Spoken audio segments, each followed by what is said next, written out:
Hello, Mishler Math students. Welcome back. And we're going to continue this absolute value stuff. The last time we talked, we did absolute value equations. Today we're going to talk about absolute value inequalities. Okay? Now, this is where we combine the last two things we talked about. We talked about inequalities before we started on absolute value. Now we're talking about, and then we talked about absolute value equations. So now we're talking about absolute value inequalities. So without any further ado, remember, okay, the absolute value of x, or if the absolute value of x equals 5, and we put that solution on a number line, you remember the solution is x equals 5 or x equals negative 5. And so if we put 0 here and 5 here and negative 5 here, okay, oh dear, yeah, anyway, so the solution is 5 and negative 5 because both of those points are exactly 5 units from 0 on the number line. Now the thing to remember here is that when we do this, we're dividing this number line into 3 sections. Here's a section in between negative 5 and 5, okay? And then here's a section outside of negative 5 and 5, okay? So these 3 sections, this is important when we're talking about absolute value inequalities, and I'll tell you why.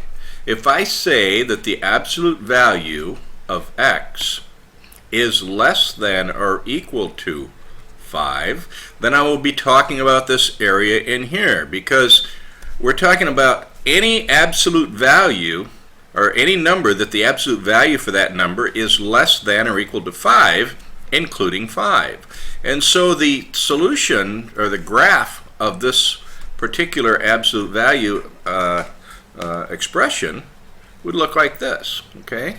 It would be from here to here.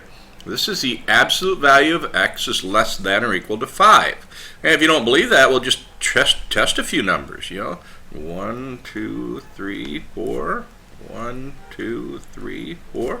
So this is 1, 2, 3, 4. What's the absolute value of 3? The absolute value is, excuse me, that's supposed to be 2. I'm sorry. I'm not good with numbers. I don't know if I told you about that. All right, this is 3. What's the absolute value of 3? The absolute value of 3 is 3. Well, that's less than or equal to 5, isn't it? Yes, it is. How about negative 3? Okay, the absolute value of negative 3 is 3. And that too, that's less than or equal to 5. And so any number between negative 5 and 5, including those two, those numbers are going to be, those values are all going to be less than 5. So let's take a look at the other one now, shall we? Okay, what if the absolute value of 5, or excuse me, absolute value of x is greater than or equal to 5? Well, let's take a look at this. Let's suppose we have 6 here. What's the absolute value of 6? Well, it's of course 6. That's greater than or equal to 5, isn't it? What about absolute value of negative 6? Well, that also, the absolute value of negative 6 is positive 6. And that is also greater than or equal to 5. And so when we're talking about this, we're talking about x is less than or equal to negative 5, or x is greater than or equal to 5. So we have this compound inequality when we have an absolute value that's greater than or equal to. It goes from here, when it's greater than or equal to, it goes out away from 0, okay? When it's less than or equal to, we have x less than or equal to 5 and greater than or equal to negative 5. And so when we have less than or equal to, just think about this, 5 is the outer boundary. So when we take it out of the absolute value sign, we have to we have to open it up to all the negative numbers that are less than or equal to, okay? So anyway, if this is not clear to you, let's try a couple of solutions here, shall we? And let me clear this out. and using my quick and easy clear method. All right, let's try to solve and graph.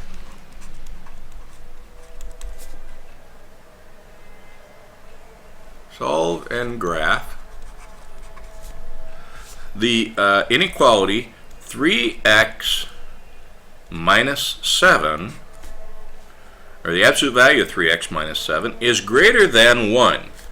Now, greater than means that when I graph this, it's going to be going away from 0. It's going to be shading away from 0. So, remember if I said absolute value of 3x minus 7 is equal to 1, remember that that meant that this is equal to 1, or 3x minus 7 is equal to a negative 1. Well, since it's greater than 1, we're going to say 3x minus 7 is greater than 1, or, and I'm going to turn this around just to make it, and I'll tell you why in a minute, but I'm going to turn this around because I'm going to say 3x minus 7 is either less than a negative 1, or 3x minus 7 is greater than 1. Okay? How does that work? Well, let's solve this and we'll take a look at it. Plus 7 plus 7. 3x is less than 6. Divide by 3, divide by 3. X is less than 2. Okay? 3x minus, add 7 to both sides. 3x is greater than 8. Divide both sides by 3. X is greater than 8 over 3. So when we graph this on the number line, okay, take a look at what we have. And we're going to shade certain regions here. Okay, we have 0, 5, and negative 5, and 1, 2, 3, 4, 1, 2, 3, 4. Okay, so excuse me, x is less than 2. Okay, that looks like right here, open. Okay, and shade this way. X is less than 2. And x is greater than 8/3. 8/3 is 2 2/3, isn't it? So 2 2/3, or 8/3, would be right about here. Okay? So we put a circle there, and we shade in this direction. So you can see there's only a small area in between 2 and 2 2/3. This is the only area that's not included. And so let's pick a number in there between 2 and 2 2/3 and make sure that that doesn't solve this inequality. Let's try, say, 2.5. That's 2.5. That's less than 2 2/3. So let's say 3 times 2.5, okay, minus 7, and take the absolute value of that and make sure that that's not greater than 1. So let's see what we have here. 3 times 2.5 is 7.5, right? And if you subtract 7, you're going to end up with 0.5. The absolute value of 0.5, okay, absolute value of 0.5 is 0.5. Is 0.5 greater than 1? And the answer is no, it's not. So we can't use 2.5, and that's exactly what we want because 2.5 is not shaded here. So let's try 0. Nice, easy 0. And let me see if I can erase some of this stuff so I can get some room to write here and test a couple of things. This is not quite as easy as it looks. I think there's got to be a better. I don't want to erase the whole thing, so I can't hit just clear. But here we go. So, all right. Change colors a little bit here. So 3 times 0 minus 7. Let's see if that's greater than 1. Okay, 3 times 0, so I got negative 7. Absolute value of that. Is that greater than 1? Remember, we're not sure about this. So the answer is 7 greater than 1, and of course it is. So that checks out. So 0 works. Let's try the other side. Let's try 5, shall we? And I'm going to go over here and say, okay, 3 times 5, oops, minus 7. Take the absolute value of that. And that's supposed to be greater than 1. So let's see, we got 15 minus 7. Okay. And we got 8, absolute value of 8. And greater than 1? Well, of course it is. The absolute value of 8 is 8. 8 is greater than 1. So 5 works, 0 works, and any other number you can check. The only thing that doesn't work is any number in between 2 and 2.3, or 2 and 2/3. So that means that we've got a good solution there. So let's try one more here. Now, before we move on, I want to show you something real quick here, and that is to use a graphing calculator for this thing. And this is kind of tricky, but it's really cool the way this works. So watch what I do when I plug in these things. Now, you remember we said when we solve this, we put the absolute value of 3x minus 7 on the top, or y1. And so we're going to make this y1, and we're going to make this y2. All right, now watch, because this is a fast and easy way to do this. I hate to show you guys a fast and easy way, because then you'll say, oh, well, I don't need to do all this algebra, I can just do it this way. But the graphing calculator is a good way to check your work. It is definitely not a substitute for knowing how to do the algebra. So let's look at absolute value, and that's the, remember, you push math and then go to the right one to the numbers menu, and number 1, okay? So there you are. Absolute value of 3x minus 7, close parentheses, and then go down here and the absolute value, and just put down 1 there. And so you graph that, and let's see what we get. So now I'm going to show you something I haven't shown you before. This is zoom. Now you see it says the number 1, it says zoom box, just hit enter. Okay, and this is kind of cool. Oops, I made a mistake here. I'm going to back up, and I'm just going to go to my graph and do that again, because I hit a button twice here. So zoom box, enter, and okay. Now as soon as I get to the cursor, I'm going to box in this area where these two intersections take place, because it's real tiny. It's hard to see that. So I'm going to build a box around this. Watch. I hit enter, and then I move the cursor to the right, so it's on the other side of that V. And then I'm going to move the cursor down. You see how it kind of builds that box? And I'm going to move it down below the x-axis, and then hit enter. And you see what it does there?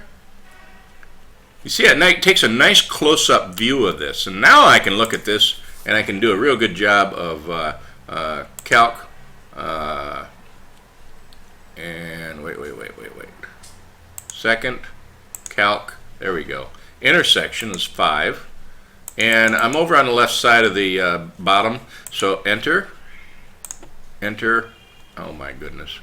Sorry about that, folks. Second, calc, 5, enter.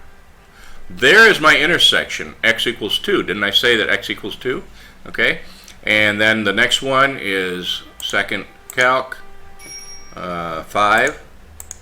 Go over here to the other side of that bottom there, and enter, and 2 and 2/3 was 0.66667. The calculator rounded that off. So there's, now watch what happens.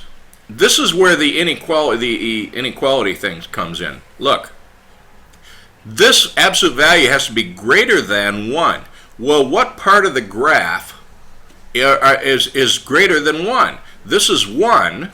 Okay, so you want it to be greater than 1. So what part of the graph is above this line of y equals 1? Well, obviously this is, the intersection is 2 here. So anything less than 2 is above that line. Anything greater than 2 and 2/3 is above that line. This area here is less than 1.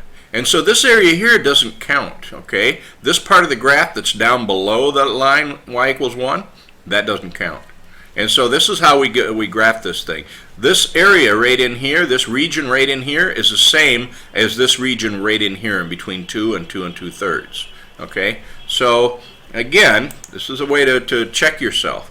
And so I'm going to do a couple more things here.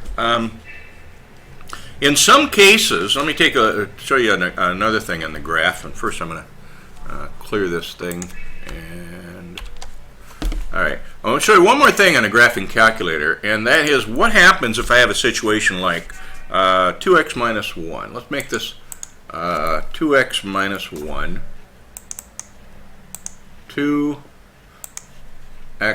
minus 1, and then down here I have negative 3, okay, negative 3, okay, and I'm going to, what I want is I have an absolute value expression here. I'm going to say the absolute value of 2x minus 1 is less than a negative 3. Now, some of you are going to look at this and you say, well, of course there's no solution on that. Well, here's how you know that from the graphing calculator. Watch what happens when again, you remember I changed my window around, so I'm going to go to second zoom. I'm sorry, I'm going to go to zoom, not second zoom, and go to number 6, and then graph it. And, let me see, you know what, go to, aha, I put the wrong negative sign in there. See, even I make mistakes once in a while. Now let's try to graph that. Okay. Now, do you see any area of this V graph, any area of this graph that is below this line? Well, no. So there's no area where there's a graph goes below that, and so we say that this has no solution. Now, this one, of course, is obvious when you look at this. There's no way you're going to have an absolute value that's a negative number. So if I say it's less than negative 3, then no, there's no solution. But that's how you do this sort of thing.